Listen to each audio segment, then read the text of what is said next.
Hey, what's up, everybody? I'm gonna do a classic rock reaction. This is Led Zeppelin, man.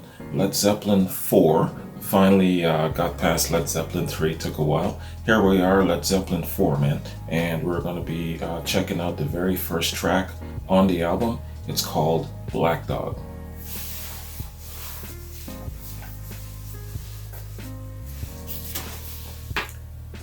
Black Dog, Led Zeppelin 4. Let's get it.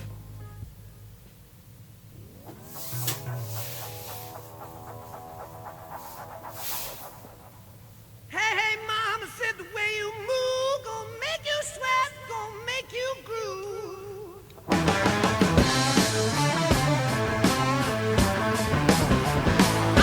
The way you shake that thing gonna make you burn, gonna make you stay.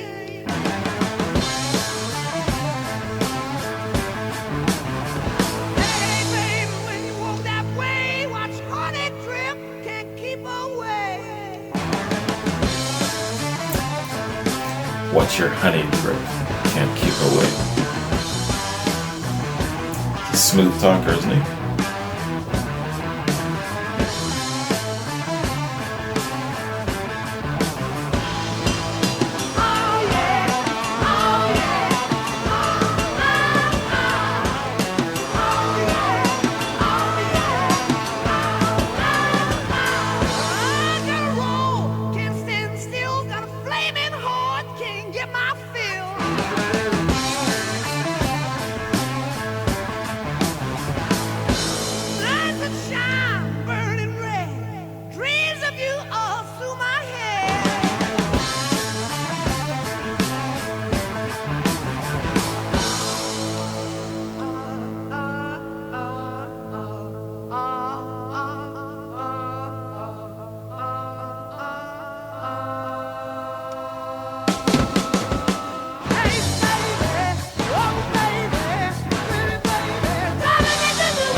Wow.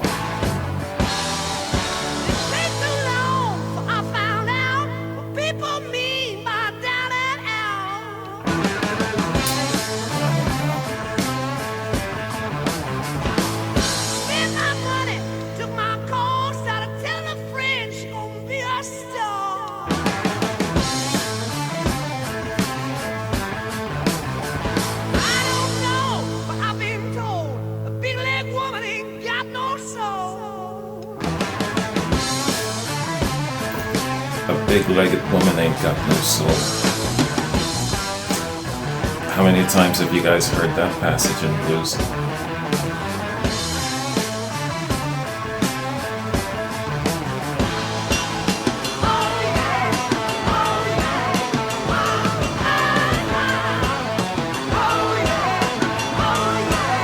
Those guitars are swinging.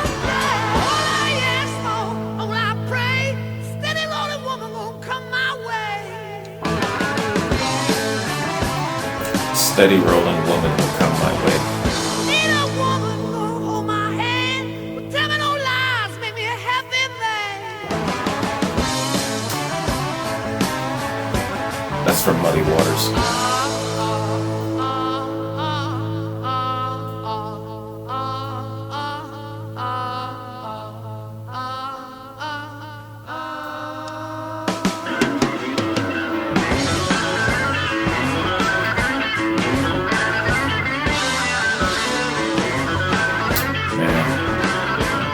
This jam.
Black Dog, Led Zeppelin.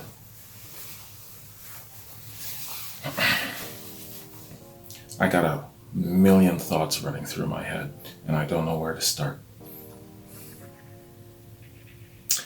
Let me start by asking you guys a question. Let me ask you a question. First off, a statement. No, it's a question. Have you ever heard a more iconic rock and roll song than this one? Some of you will say yes, maybe, probably not, or something just as iconic, but it's definitely up there, something like that. For a lot of you who are raised on rock and roll, classic rock, unlike me, I bet, if I was a betting man, I would bet that this song is somewhere on your top 10 favorite list of all classic rock songs. I would bet if I was a betting man. First off, am I right about that? I want to know. Let me know where Black Dog fits on your list of your most favorite song, because I know that it's probably on your top 10 somewhere. I'm making a lot of assumptions. I make assumptions, some stupid ass ones, but I know this one isn't. What's my next thought? I got so many. My next thought is, I first remember hearing this song when I was just getting into junior high. And back then, in those times, growing up in the genre of music that I was listening to and embracing and what I grew up on, back then at that moment, I remember it was Kool and the Gang and the Jackson 5, and they were the big thing for me in my world at that moment. But I remember hearing this tune, and I remember saying to myself in my young 12, 13-year-old mind, damn man, what the hell is this? That's what I remember saying to myself about this song. And I first got aware of this song. It was introduced to me by one of my really good friends, Craig. He had a twin brother named Chris. They weren't identical twins.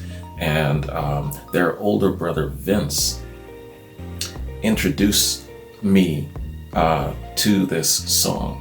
Whenever the parents, they had a cottage, they went out of town, I would have a sleepover on the weekend, and we'd be sleeping upstairs, and Vince would be having a party downstairs. And that's where I first got introduced to this song. It's the second Led Zeppelin song in my conscious awareness that I was introduced to. The first one was Rock and Roll. The second one was Black Dog. And I remember having that reaction in my mind, in my soul. And unfortunately, growing up in the genre that I grew up in, I had to be a closet admirer. I couldn't openly praise any classic rock songs at that moment in time that I was growing up in. It was a social stigma. It was the age where I was getting girlfriends and that sort of thing. And so for me to openly embrace and admire rock and roll would have been a little bit on the sacrilege side, especially if I wanted to kind of keep a little bit of social standing, and you know, the girls was everything, right? So any of you black folks out there, I want to talk to you for a second. Do you remember that? Do you remember going through that kind of stupid segregation about because you're black, because you were brought up on R&B, soul, or rhythm, that you couldn't openly admire and embrace classic rock? I want to hear from some of the black people who are old enough to remember this, because that was a really, really big deal that I could not openly embrace and admire classic rock unless I was hanging out with a friend of mine, being Craig and his older brothers and that sort of thing. But when I was in company with my R&B friends, I couldn't even mention the name classic rock, sadly. That's just a silly way that we were growing up back then. Anyway, man, I gotta get on my structure here because this is just one song, but if I keep talking, it's gonna end up turning into over an hour. Might as well just do a damn quad. But yeah, I just wanted to share that with you, where I'm coming from in regards to my approach to classic rock and why it took me so damn long to get my you-know-what together and finally just say to hell with all of that nonsense and the stigma and what I'm expected to like, what I'm expected to not like, and all of this sort of thing, you know what I mean? So, but it took me a long time to say, yo, I am going to openly embrace a song for just being a good song, whether it's country, hip-hop, rock, jazz, whatever it is, and no more segregation in my mind, no more judgment. And if any of my friends want to judge me for that, to hell with them, right? So it took me a long time to get to that point. So when I hear a song like this, it takes me back to not only the time, but also the state of mind that I was in. It teaches you things. Just listening to this song, a whole bunch of things circulating in my mind, the way I was ignorant and coming full circle and finally having an appreciation for it. That was a very, very big circle to complete. And sadly, a lot of my friends have still not completed that circle. I don't like deliberate ignorance. When you are deliberately hanging on to ignorance, a really good example of that right now is Black Sabbath is Artist of the Month.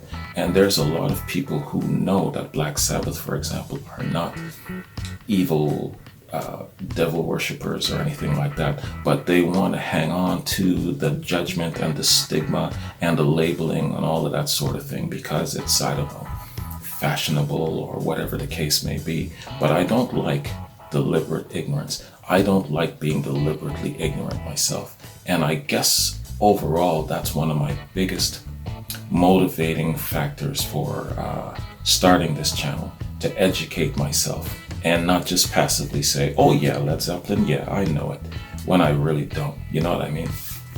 Anyway, see, I went off again. All right. When I really like something, I have a hell of a lot to say, but let me get onto my structure real quick. And then I'm going to do a quick read, and then I'm going to just do a little bit more on the song itself. I want to see how this song came about, man. So, a real quick read on Led Zeppelin. Led Zeppelin were an English rock band formed in London in 1968.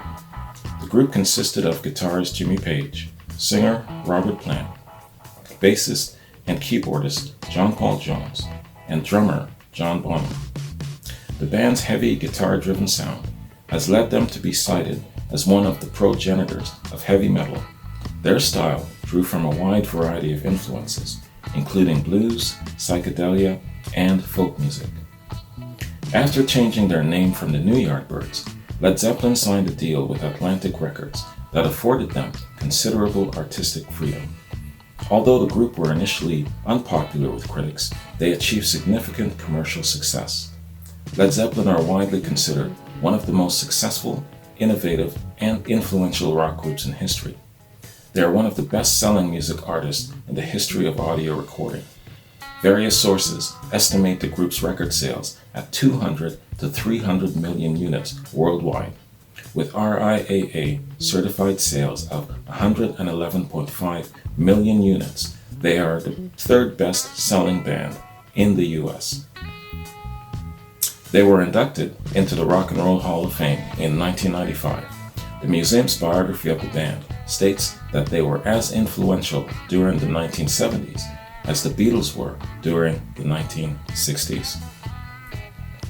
What an astounding feat, man. So that's intro of the band. And let's check out a little info of this song, man. Black Dog. Black Dog is a song by English rock band Led Zeppelin, the opening track on their fourth album released in 1971. It was released as a single in the US and in Australia, with Misty Mountain Hop as the B-side, reaching number 15 on the Billboard Hot 100 and number 10 in Australia.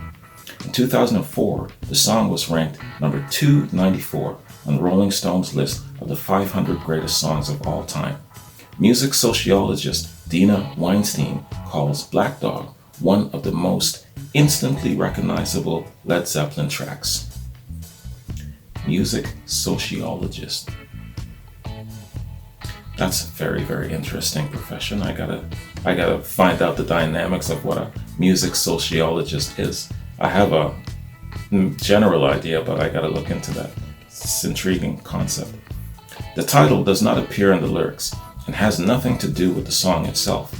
The band worked up the song at Headley Grange, which is a mansion in Hampshire, England. Headley Grange was out in the country, surrounded by woods. A nameless black Labrador retriever would wander the grounds, and the band would feed it. When they needed a name for this track, which didn't have an obvious title, they thought of the canine and went with Black Dog. Black Dog is built around a call and response dynamic between the vocalist and the band, with its start and stop a cappella verses inspired by Fleetwood Mac's 1969 song, Oh Well, according to biographer Dave Lewis. Okay. Yeah, I did a reaction to Oh Well a while back there during the Fleetwood Mac days. Check it out. It's called the Peter Green years in those reactions. John Paul Jones, who is credited with writing the main riff, was inspired by Muddy Waters' controversial 1968 album Electric Mud. Okay. He added a winding riff and complex rhythm changes that biographer Keith Chadwick describes as a clever pattern that turns back on itself more than once, crossing between time signatures as it does. I gotta go back and check out Muddy Waters' Electric Mud and listen for those time sequences, because I can't think of a track on that album that has that kind of complexity. I gotta check that out. Okay, man. See, I lost my damn way. Okay, the group had a difficult time with the turnaround, but John Bonham's solution was to play it straight through, as if there were no turnaround. In live performances, Bonham eliminated the 5/4 variation so that Plant could perform his a cappella vocal interludes and then have the instruments return at the proper time. Man, that sounds difficult just reading it. For his guitar parts, Page used a Gibson Les Paul to record multiple overdubs. In this song, Robert Plant is singing about a woman who appeals to his prurient interest but is clearly no good for him. He tells himself he'd rather have a steady rolling woman come his way. Plant explained in an interview with Cameron Crowe, quote, "Not all of my stuff is meant to be scrutinized. Things like Black Dog are blatant, let's do it in the bath type things, but they make their point just the same," unquote. The sounds at the beginning are Jimmy Page warming up his guitar. He called it waking up the army of guitars. It has been claimed that John Paul Jones arranged the complicated time signatures so nobody would be able to cover the song. Asked about the allegations during Australia's Triple M Led Zeppelin special, he responded by saying the story was just a myth, adding, quote, "I actually wrote it in rehearsal from Jimmy's house on the train. My dad was a musician, and he showed me a way of writing down notation on something, on anything. And so I wrote the riff to Black Dog on the back of a train ticket, which I unfortunately don't have anymore," unquote.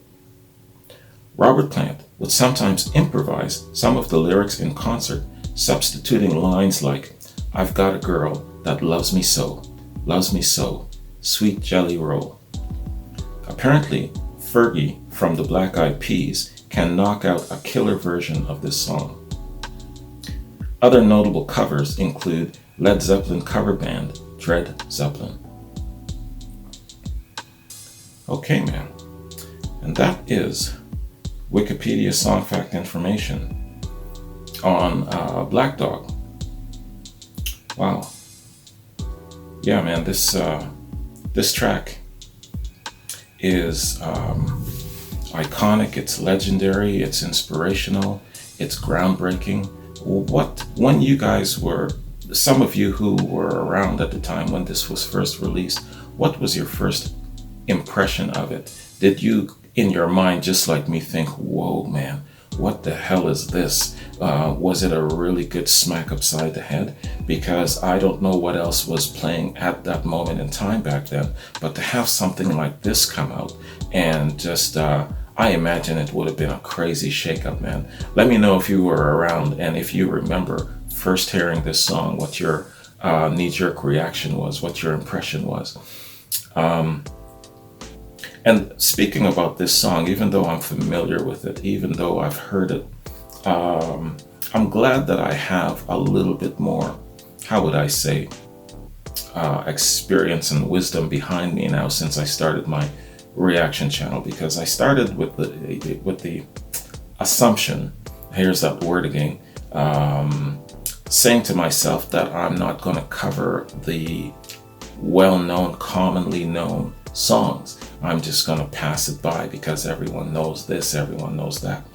But I'm very, very glad that certain individuals pointed out to me how important some songs are to people's lives. It's their pedigree, it's their, it's a part of their makeup. And so even though it's a common song, even though it's a song that you might have heard a number of times, it's a great disservice to skip a song like that. I would be, I would lose my mind if somebody who is doing reactions, let's say to R&B, decided to skip over Purple Rain and not cover Purple Rain just because they've heard it a few times.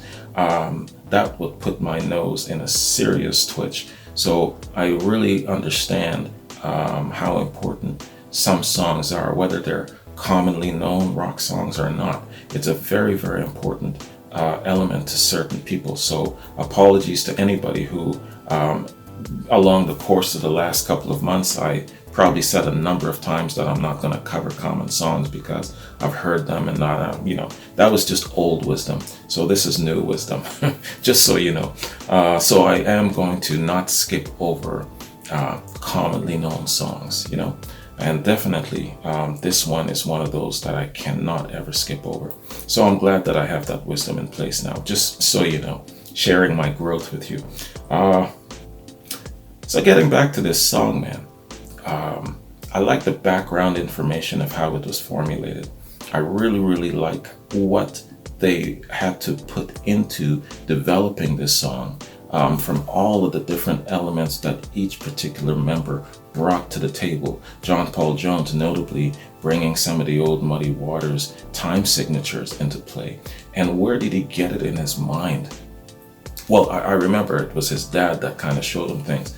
But just to have all of those things come together in cadence and create a song like this, fantastic. And I just love hearing about how a song was conceived, how it was formulated, put together, and all of the pains that the band members and the artists had to go through to create a song like this. I really enjoy learning about that sort of thing. Even if I've heard a song before, it's definitely worthwhile looking into the backstory of the song. So, in regards to this, here's another question. I know I've asked you a bunch. Here's another one. Is this your favorite Led Zeppelin song? If it isn't, what is your favorite Led Zeppelin song? And do me a favor. I talked about spoilers in a previous reaction. If it isn't an album or a song that I haven't covered yet, do me a favor and be careful not to share too much information with me about that particular song. Give me information as to, this is my favorite song. This is the album it's on. This is the reason why it's my favorite song. This is how I feel. Or it takes me back to memory lane to a certain time, that sort of thing. But details of the song, spare me details. For example, Braun Your Stomp. You don't want to share with me that he's singing about his dog, because that's something that I would really love to kind of dissect during my first initial listen, just as an example. Yeah, man, so it'd be really, really interesting to me what your favorite Led Zeppelin song is and why. Because let me tell you, man, when I was doing Led Zeppelin 3, and who was it? I think it was Mojo. I think it was Mojo Pin, 1983. Mojo said, before I heard the track, that he had a really emotional, spiritual experience when he listened to That's the Way. And he broke it down very, very well. And so when I listened to that song, yo, man, it's as if he was transferring his emotional essence to me through the likeness of this song. I totally got what he was saying, and his words in his message to me took on a very, very real meaning at that moment. So when you're telling me what your favorite song is, tell me why it is and how it makes you feel. What's your connection? What's your memory? What's your background? Maybe it was inspired through a family member, or it reminds you of a friend who had passed, something like that. But there is an emotional connection to these songs, because these songs, the reason why Led Zeppelin is so dominant and commanding in our minds is because it's the spirit of their delivery. It's not just the masterfulness of their musicianship, because there's a lot of masterful musicians out there, probably even more masterful than Led Zeppelin.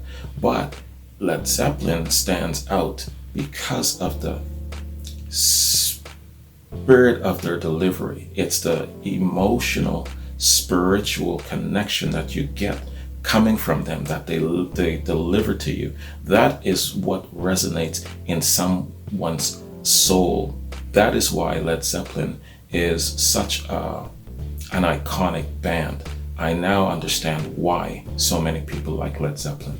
I'm not going to say it has nothing to do with their musicianship. It is a part of it. But that is isolating it. I like to isolate and break things down. I've broken it down. I've isolated why. And with Mojo Pin talking about that experience that he had listening to That's the Way, that helped me to understand why so many people like Led Zeppelin. Because I always ask myself, why is this? Why is that? And I try to figure out why. So I understand Led Zeppelin now. Yeah, my wise old wisdom of only 3 albums in. Anyway, man, excellent song, fantastic. Where would modern music be without Black Dog, you know? So a fantastic tune, and I'm glad that I didn't skip it. That's all I can say. So at the time of this reaction, this posting, it's probably the 30th or the 1st of May. By now, we know who our artist of the month is. I'm guessing at this point it's probably Bob Seger, because a couple of patrons joined the last couple of days, and they all came rushing in with Bob Seger votes, just like they did with Black Sabbath the previous month. Jimi Hendrix was going to be the artist of the month, and then all of a sudden, within like just a day, there was like 10 patrons that came rushing through, and that changed the tides. So the same thing happens with Bob Seger, unless in the last day, like 10 or 20 patrons come through all voting for somebody else and overtakes it. It's safe to assume that Bob Seger is the artist of the month. So let me know what your Bob Seger recommendations are for that. All right, man. That's my reaction. I'm going to get very, very busy with my life and my job at this point. So you're going to see 4 to 5 uploads per week instead of daily uploads. You understand the reason why. Summer and fall, craziest time for me. So yeah, just bear that in mind. Anyways, man, I'm gonna stop talking, and that's my reaction to Black Dog. I will see you guys in my following reaction, which is Rock and Roll. Look for that in a couple of days. Have a good one. Peace.